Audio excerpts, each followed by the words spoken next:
সঙ্গ লাভ করতে পেরেছিলাম। আবারও আপনাদের ভালোবাসা টানে আপনাদের আশীর্বাদ পাওয়ার সৌভাগ্য হলো। ভালো লাগছে। পরপর কয়েকদিন ধরেই চলছে এখানে মধুর কৃষ্ণ কথা, হরি কথা। কত কত ভক্ত সাধুগুরু বৈষ্ণব আসছে এখানে। আপনাদের অনেক অনেক স্বীকৃতি। এই এলাকাবাসী, গ্রামবাসী, তাদের অনেক সৌভাগ্য যে কত দূর দূরান্ত থেকে ভক্তগণ আসছেন এখানে, চরণ ধুলি দিচ্ছেন। সেই সাথে ভক্ত সেবাও হচ্ছে, বৈষ্ণব সেবা, অন্নদান, শ্রেষ্ঠ দান, উত্তম দান, প্রসাদ বিতরণ করছেন সারাদিন ধরে। আমাদের জীবনের শ্রেষ্ঠ কর্মই এটা। সংসার কর্ম যা কিছু আমরা করছি সংসার জীবনে, এটা তো আমাদের মূল কাজ নয়, আসল কাজ নয়। কর্মজীবনে মনুষ্যকুলে যদি আমরা সঠিক কর্ম, সেটা হচ্ছে আমাদের এই ভগবত কথা, কৃষ্ণ কথা, সাধুগুরু বৈষ্ণবের সঙ্গ লাভ করা, বা বৈষ্ণবের চরণ ধুলি, বৈষ্ণবের কৃপা পাওয়া, সাধুগুরু বৈষ্ণবের কৃপা। তাই যোগ্য তো যেমন তেমন বিষয় নয় মা, সবার দ্বারা সম্ভব হয় না। সেই মনোভাব, সেই মানসিকতা সবার ভিতরে থাকেও না। যারা ইহ জগতের অর্থের ধনে ধনী, এমন এমন সংসার আছে যেখানে যার লাখো লাখো অর্থের মালিক সে, কিন্তু তার ঘরে সাধুগুরু বৈষ্ণবের চরণ ধুলি পড়ে না। তা মানবকুলে জন্ম পেয়ে যদি বৈষ্ণবের কৃপা লাভ করতে নাই পারলাম, তাহলে তো বনের পশু অসুর কুলে সমতুল্য হয়ে গেল। তা যে সুন্দর হরিবাসরে কত কত ভক্ত আসছে, তারা কিঞ্চিত কিঞ্চিত দান করছেন এই হরিবাসরে। অনেক ক্লান্ত, অনেক পরিশ্রান্ত এই যজ্ঞ করবার জন্য আপনারা চেষ্টা চালিয়ে যাচ্ছেন। একদিন দুদিনের কথা নয়, পরপর চলছে কয়েকদিন ধরে। ভগবানের কাছে কামনা করি, প্রার্থনা করি, তোমারই এই হরিবাসর যেদিন যেখানে হরি কথা হয়, সেই দিনটা তো হরিরই বাসর হয়, হরিরই স্থান, হরিরই স্থান এটা। তাই সেই হরিবাসরে প্রতি বৎসরের ন্যায় আমরা আসি বা না আসি, যেন এমন সাধুগুরু বৈষ্ণবের আগমন ঘটে, চরণ ধুলি পড়ে, বা এত সুন্দর হরিবাসর যেন দিনের পর দিন, বছরের পর বছর, আরো আরো অনেক দিন আপনারা এই অনুষ্ঠানটাকে ধরে রাখতে পারেন। এটাই প্রার্থনা করি ভগবানের কাছে, বা ভক্ত সমাগম, ভক্ত চরণ ধুলি আপনারা লাভ করুন, এটাই কামনা করি। তো আজ আমাদের এই হরিবাসরের কীর্তন আজই এখানে আমাদের বিশ্রাম নেবে, মানে আজই শেষের দিন আজ লীলা কথা শ্রবণে। সেই জন্য আমরা আজ এই লীলার মধ্যে দিয়ে যে লীলা আমরা একটা শ্রবণ করব, সেটি হচ্ছে প্রভাস মিলন। অর্থাৎ প্রভাসের তীরে যজ্ঞ করেছিলেন ভগবান। প্রভাস যজ্ঞ বলা যায়, আবার প্রভাস মিলনও বলা যায়, কারণ প্রভাসের তীরেই তো মিলন হয়েছিল, সেই জন্য আমরা এটাকে প্রভাস মিলনও বলি। তা চলুন আমরা সময় নষ্ট না করে চলে যাব আমাদের লীলা আস্বাদনে, যে উদ্দেশ্য করে আমাদের ঘন্টার পর ঘন্টা আপনারা অপেক্ষায় আছেন। তো চলুন যাই আমরা লীলা শ্রবণে। একবার উলুধ্বনি হরিধ্বনি প্রত্যেকে, নিতাই গৌর হরি বল, হরি বল, গৌর হরি বল, হরে কৃষ্ণ হরে কৃষ্ণ, জয় নিতাই জয় গৌর।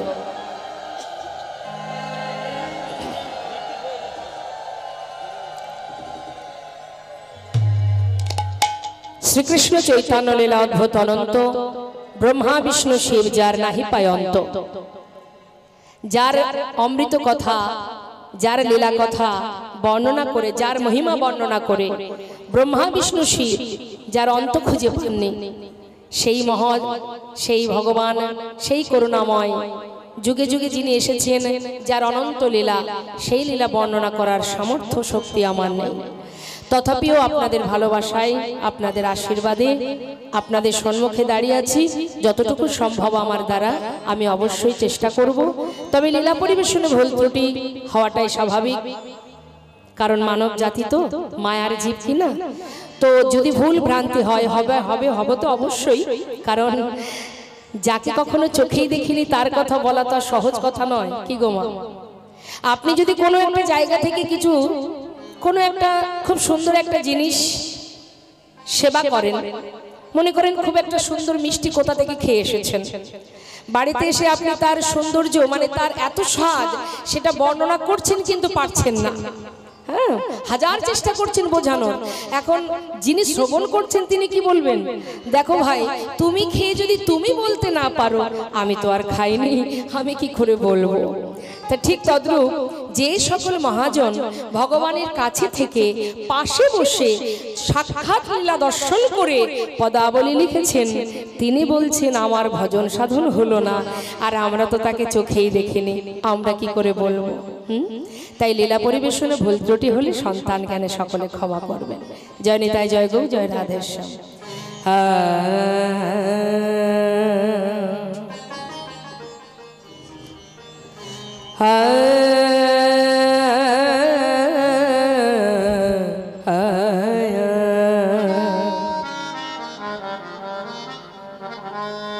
কি বাসুর ধনী সুরধনী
মরি মরি যায় রে গোরার বলে হরে সুর ধনী সুর ধনী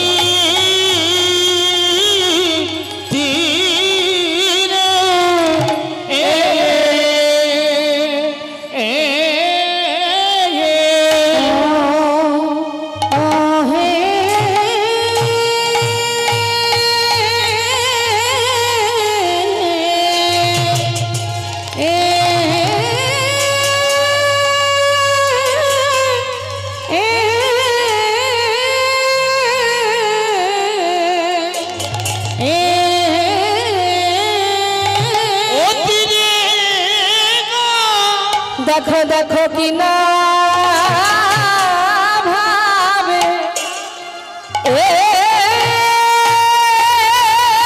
হরে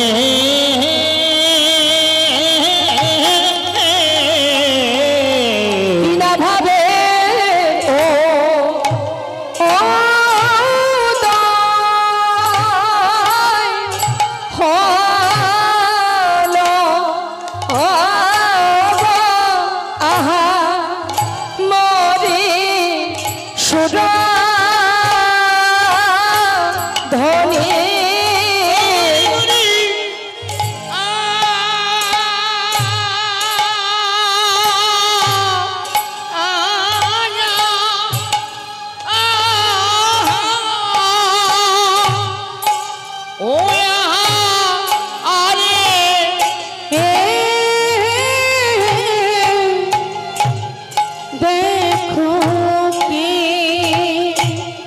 কি না ভাবে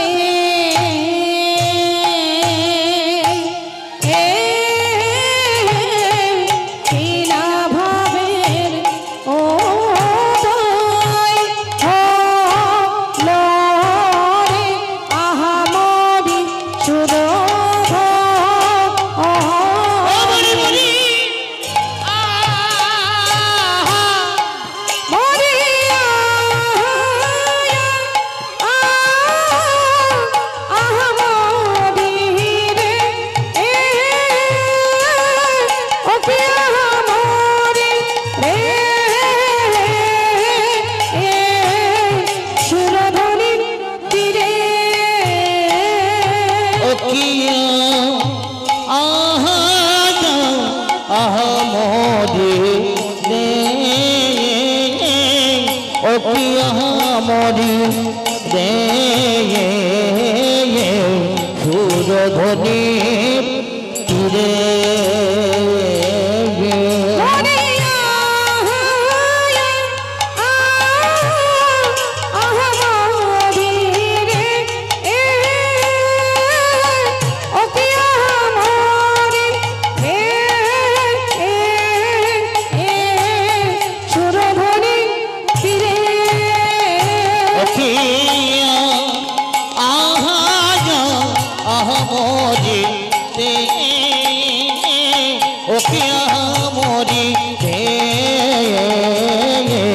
সুরধ্বনির তীরে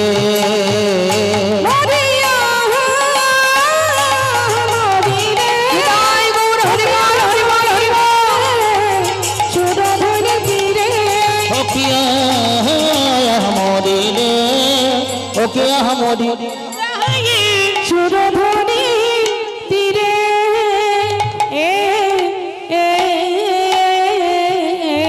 সুরধ্বনির তীরে আজ গৌর কিশোর দেখো নাম যজ্ঞ করবে বলে আনন্দে বিভোর আমার আনন্দে বিভোর নিতাই গৌর হরিবোল হরিবোল হরিবোল সুধাম নবদ্বীপ চন্দ্র আমার গৌর সুন্দর আজ তিনি আজকে যে লীলা আমরা শ্রবণ করব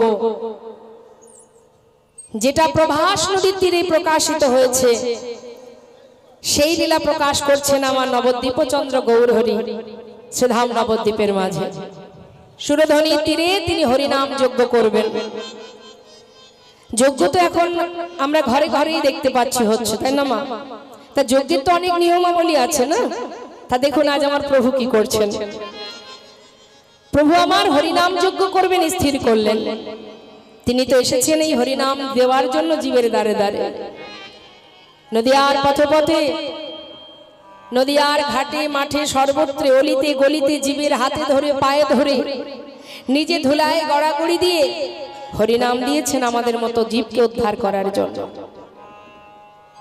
এটা আমাদের অহংকার এটা আমাদের গর্ব যে এমন দয়াল গৌরকে আমরা পেয়েছিলাম আমাদের অহংকার এটা অন্যান্য যুগেও ভগবান এসেছেন কিন্তু কলিতে আমার মহাপ্রভু আমার গৌর হরির মতন এমন দয়াল প্রেমময় করুণাময় কাঙালের হরি আর কোন যুগে ছিল না হরিবল হরিবল যিনি শুধুমাত্র আমাদের উদ্ধারের তরে হাজার হাজার আঘাত যন্ত্রণা সয়ে কত আঘাত সেই সময়ে কত রকমের যন্ত্রণা ভোগ করতে হয়েছেন আমার গৌর হরিকে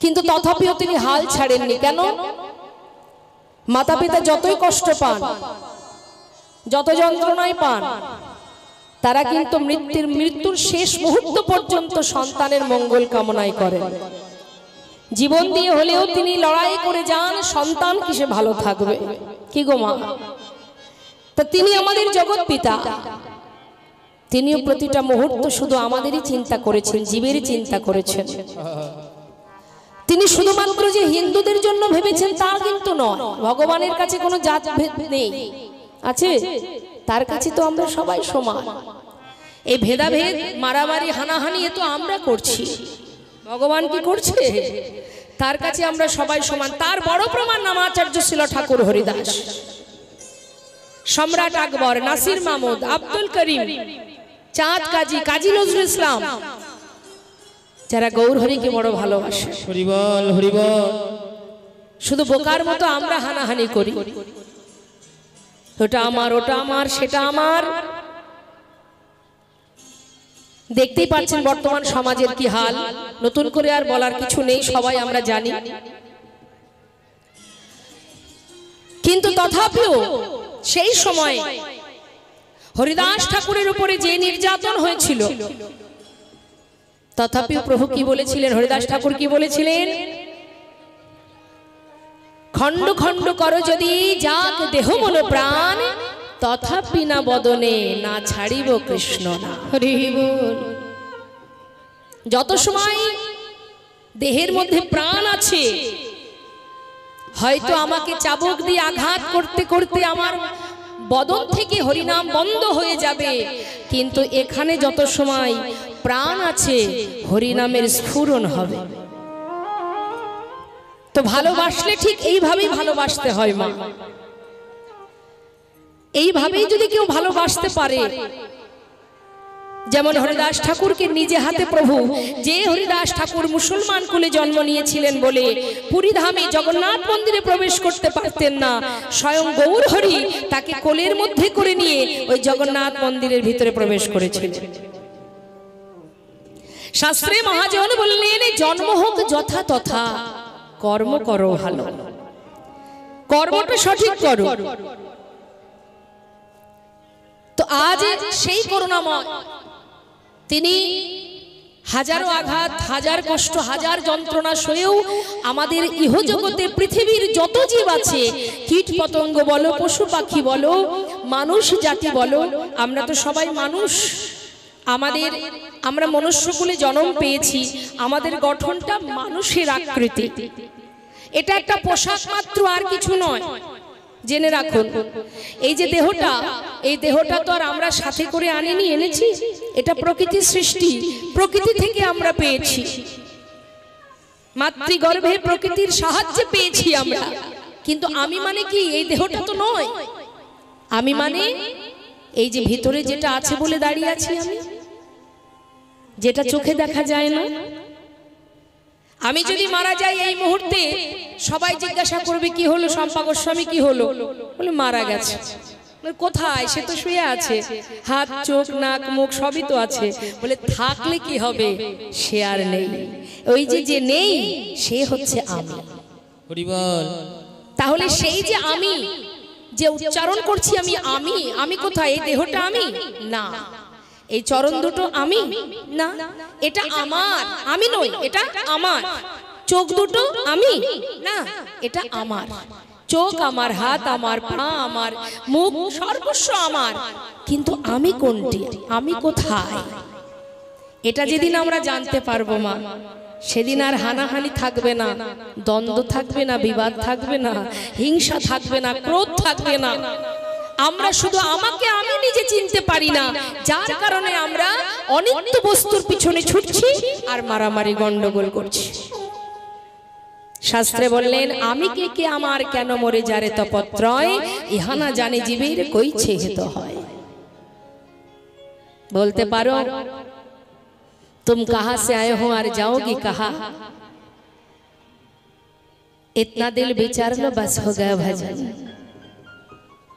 तुम कहां से आए हो? কোথা থেকে এসেছো তুমি? যাবে কোথায়?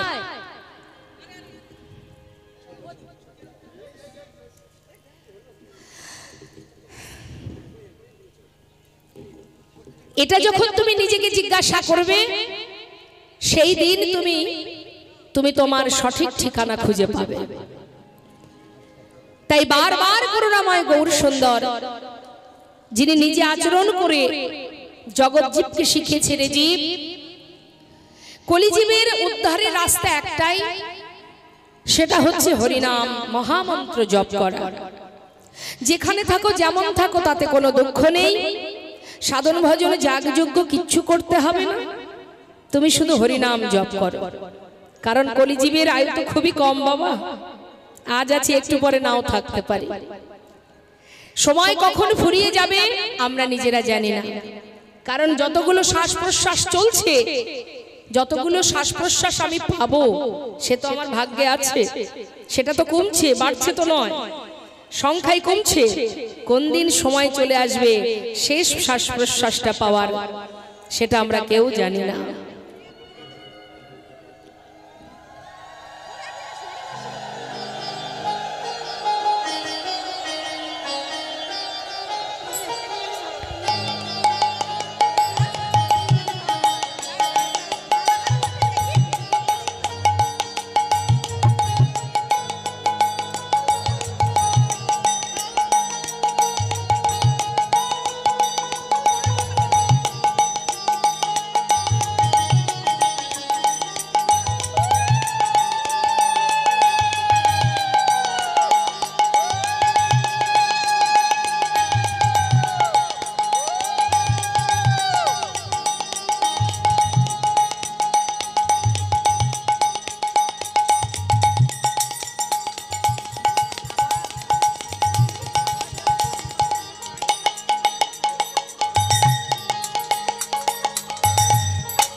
জনতা জয় গৌর।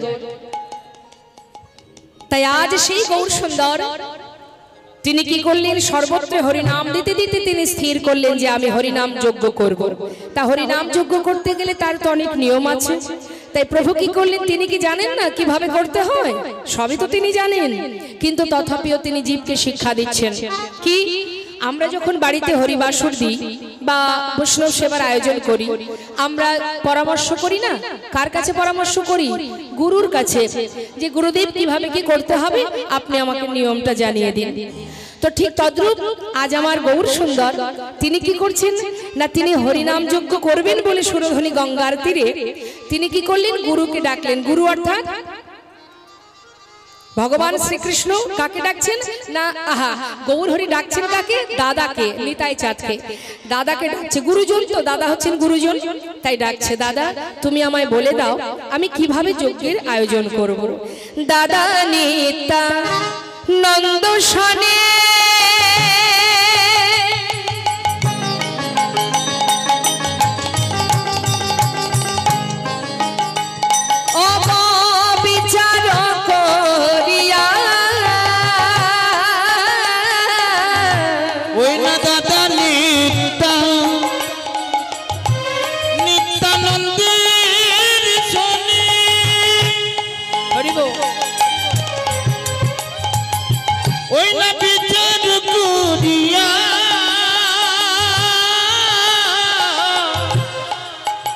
আজি কি করলি, নিমন্ত্রণে লাগি প্রভু শ্রীবাসে পাঠাইলা।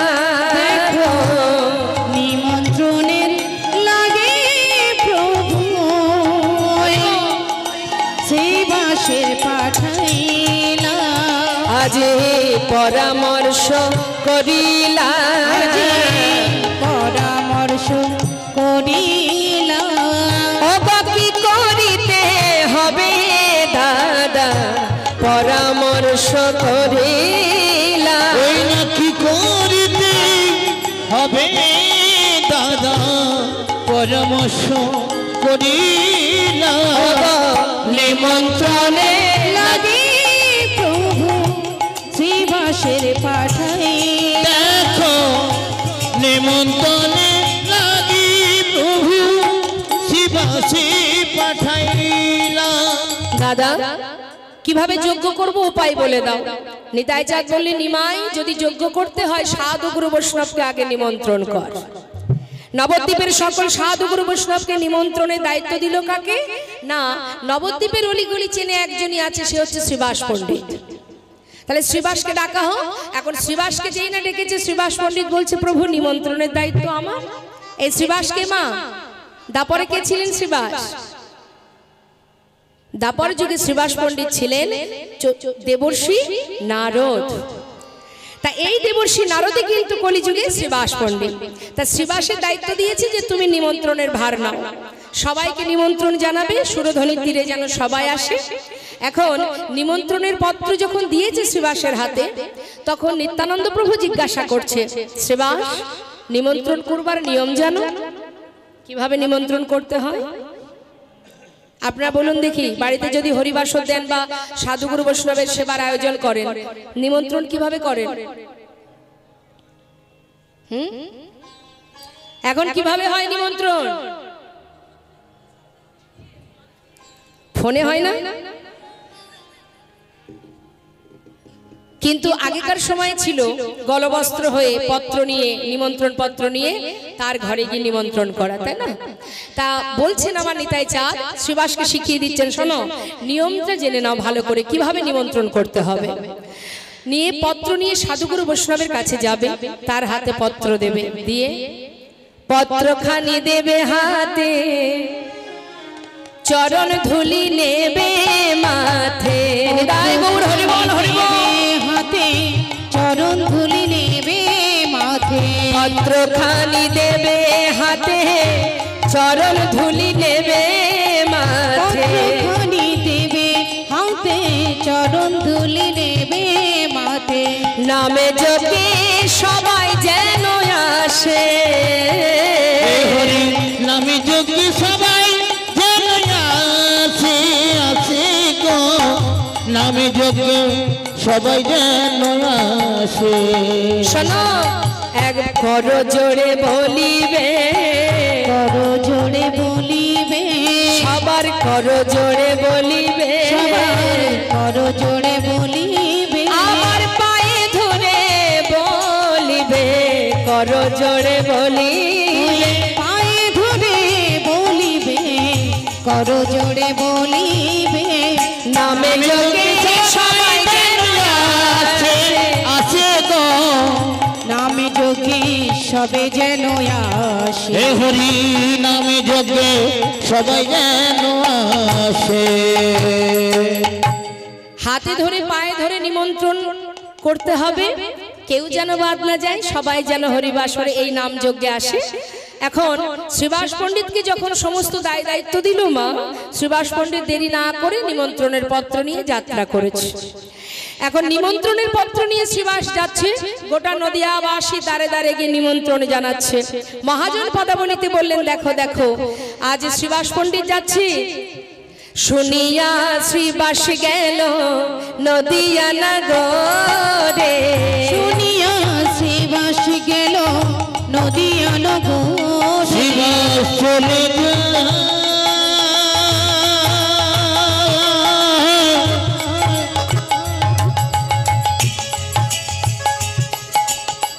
ওই নদিয়ার পথে পথে।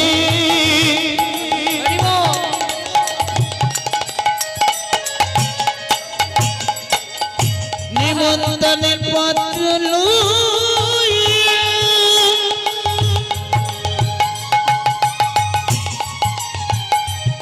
শ্রীবাস চলে যায় গো। তাই গৌর হরিবল, গৌর হরিবল।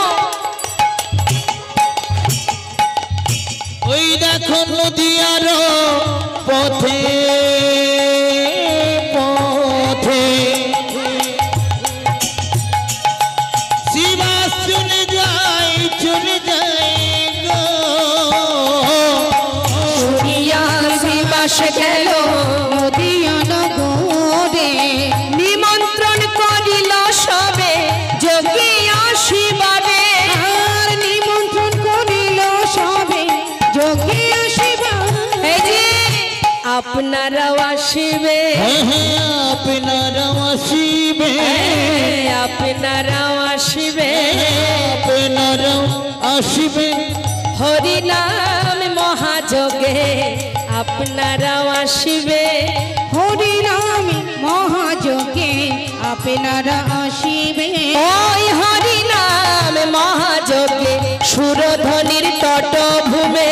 হরি নাম গৌর হরিবল, হরিবল। সুরধ্বনির পটভূমে, হরি নাম মহাযোগে, ওই না সুরধ্বনির ভূমে, হরি নাম মহাযোগে, ওই না আপনারাও আসিবেন নামে যোগে সবাই যেন আসে।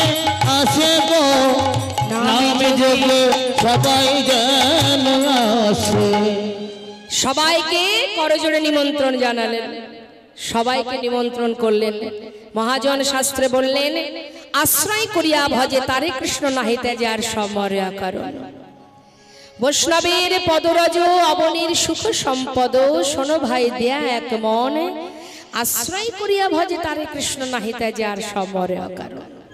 অর্থাৎ বৈষ্ণবের কৃপা না হলে কিন্তু যজ্ঞ সম্পূর্ণ হবে না।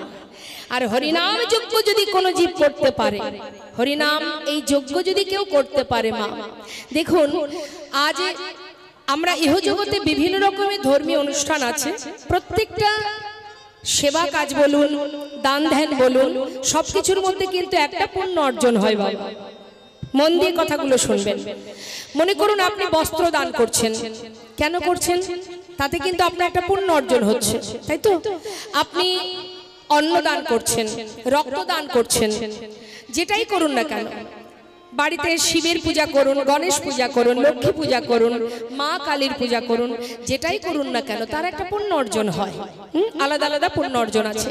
কিন্তু শাস্ত্রে কি বলছেন দেখুন, মহাজন বললেন দানব্রত তপতীর্থ ক্ষেত্রাদি নাঞ্ছাজায় স্থিতা শক্তয় দেব মহাতং সর্ব পাপ হর শোভা রাজস্ব অশ্বমেধানং জ্ঞানাধ্যত্ত বস্তুন আকৃষ্ট হরিনাম স্থপিত শেষ নামেশ।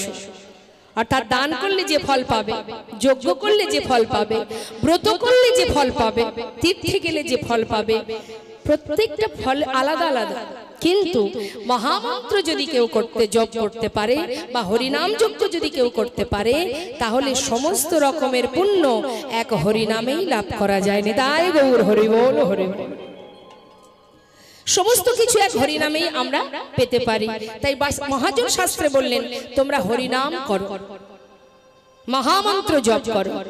জগতে দেবদেবীর পূজা করতে গেলে যে শ্লোক যে স্তব আমরা করি সেগুলোকে বলা হয় মন্ত্র। মহামন্ত্র বলে না, মন্ত্র।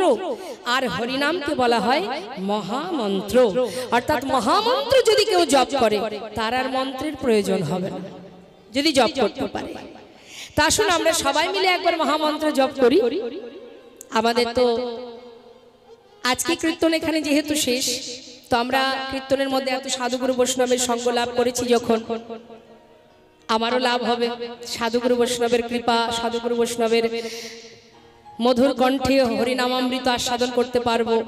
হ্যাঁ, তো আসুন আমরা সবাই মিলে একবার হরিনাম জপ করি। সবাই মিলে গাইবো, দুহাত তুলে দেহ মন প্রাণ সঁপে দিয়ে একবার মহামন্ত্র উচ্চস্বরে, যেন কণ্ঠের মধ্যে জড়তা না থাকে। যার কণ্ঠে যতটুকু সুর আছে উচ্চস্বরে সবাই হরিনাম জপ করবেন। আমি গাইবো, শেষ হলে আপনারা গাইবেন। তবে কেউ যেন অলসতা করবেন না, আর কেউ ফাঁকি দেবেন না, কারণ ফাঁকি দিলে আমার সমস্যা নেই, আপনার নিজেরই সমস্যা হবে। জয় নিতাই। হরে কৃষ্ণ, দুহাত তুলে হরে কৃষ্ণ কৃষ্ণ কৃষ্ণ হরে হরে হরে রাম হরে রাম রাম রাম হরে হরে। জোরে জোরে হরে কৃষ্ণ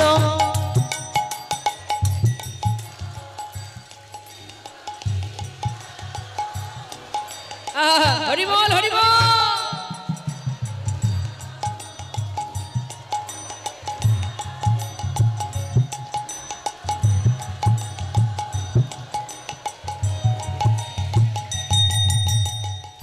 এত মধুর, এত সুন্দর লাগছে যেটা আমি বলে বোঝাতে পারবো না।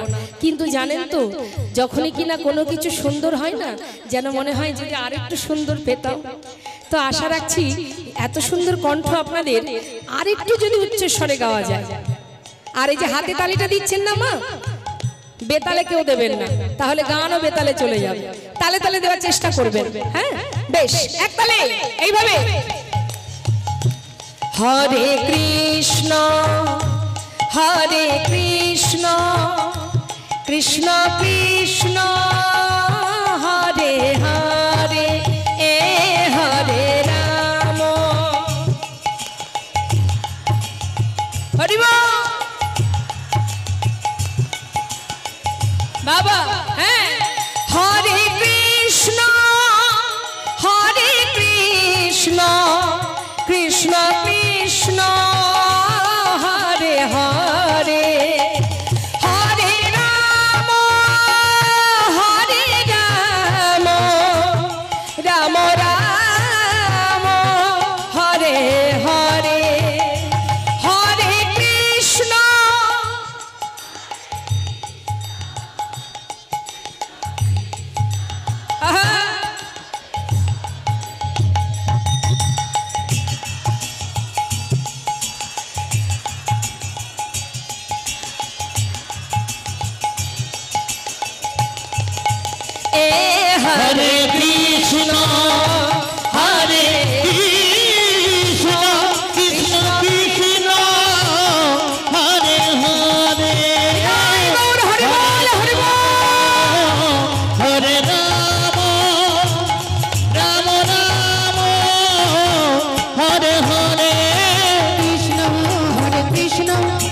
কৃষ্ণ হরে হরে হরে রাম রাম রাম হরে হরে হরে কৃষ্ণ কৃষ্ণ কৃষ্ণ হরে হরে হরে রাম রাম রাম হরে হরি বল দায় গৌর হরি বল।